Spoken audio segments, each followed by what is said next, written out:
सूरज के जीवन का एक ही फंडा था कि मेहनत तो गधा भी करता है, घर बैठे जो कमाए समझदार वही होता है। इसीलिए उसने कभी नौकरी ही नहीं ढूंढी। इस बात से हालांकि उसकी पत्नी शिखा बिल्कुल भी अग्री नहीं करती थी, पर फिर भी सूरज को समझाना बेकार था।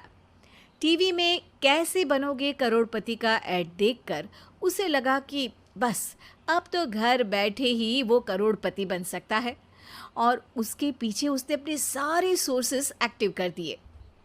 2 हफ्ते में उसके कलीग के साले के पड़ोसी के बेटे का सोर्स निकलता है जो कि उसे शो में पहुंचा सकता है, और सूरज उससे मिलने चला जाता है। अच्छा, तो हमें मुकेश जी बता रहे थे कि आप हमें शो में पहुंचा सकते हैं।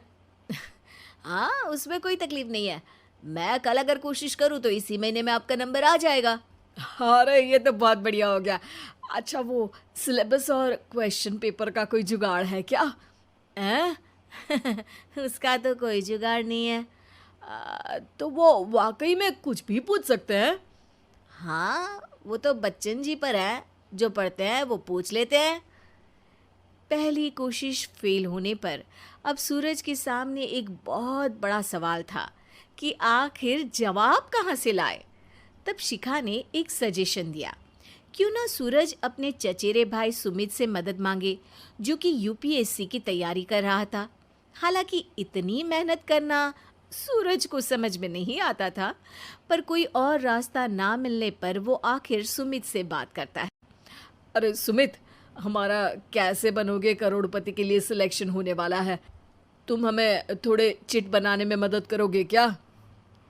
अरे भैया, चिट बनाए तो सालों हो गए, उसमें हमारा एक्सपर्टीज नहीं है, बल्कि आप बोलो तो हम आपकी पढ़ने में ज़रूर मदद कर सकते हैं। हट, कैसी अनाप शराब बातें कर रहा है तू।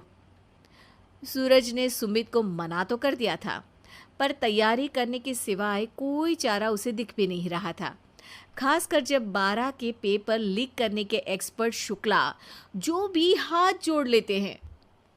आखिर सूरज को सुमित के पास जाना ही पड़ा, और उसने सुमित और शिखा से वादा किया कि वो बहुत मेहनत करेगा।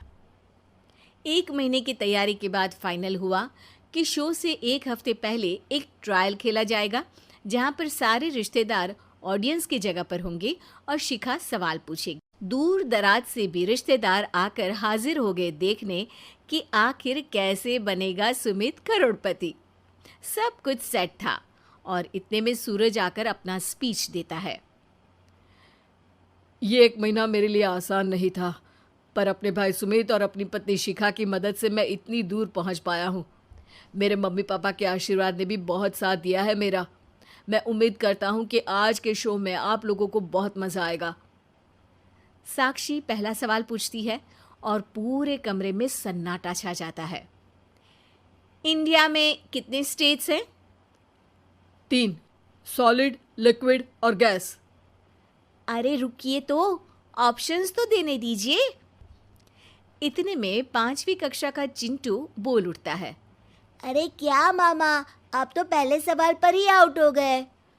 अरे बेटा, पहला सवाल तो ट्रायल होता है ना। अरे तुम अब देखना। देखने जैसी बात तो थी ही। सूरज को इतना शांत किसी ने नहीं देखा था। कभी कभी तो लगता था मानो सूरज आंख खोलकर ही सो गया हो। मामा जल्दी करो प्लीज, कल सुबह पनवेल भी तो निकलना है। अरे हट, कंसंट्रेट करने दे मुझे।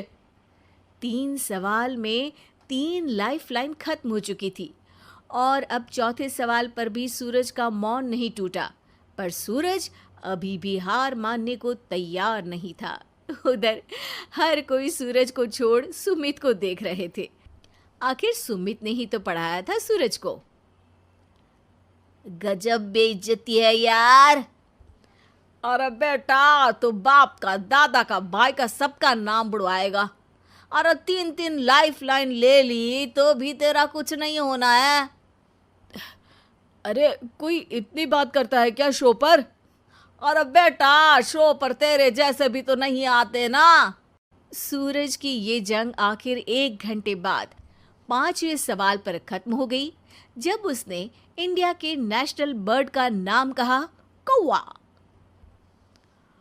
अरे बेटा, मजा तो बहुत आया, बस थोड़ा टाइम पर खत्म होता तो आनंद भी आ जाता।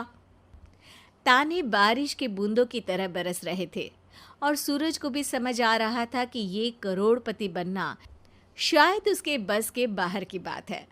पर वो आखिर ये बात मान कैसे लेता? वो सख्त लौंडा जो ठहरा, उसने सोचा कि बेइज्जती तो हो ही चुकी है, पर अगर मैं हार नहीं मानूं तो शायद कुछ हो सकता है। शिखा, तुम देखना, असली शो में आग लगा दूंगा, आग, करोड़पति बनूंगा मैं। हाँ, सब्जियां खत्म हो गई है घर पे, ले आओ। पहले पति बन जाओ, फिर करोड़पति बनना। अरे गजब बेइज्जती है यार। बेटा, अभी तो घर पर ही हुई है, 1 हफ्ते में तो तुम देश के सामने करवा कर आओगे। वैसे जब टीवी पर जाओ ना, तो बस अपने मम्मी का ही नाम लेना, ठीक है? कोई पूछे तो बोलना कि पापा नहीं है मेरे। अरे पढ़ाई की, पेपर निकलवाए, इतने सारे लोगों को खाना खिलवाया, क्या फर्क पड़ा? इसीलिए मैं कहता हूँ कि मेहनत तो गधा भी करता है, घर बैठे जो कमाए वही सिकंदर। लेकिन मामा, गधे भी जानते हैं कि हमारा राष्ट्रीय पक्षी मोर है।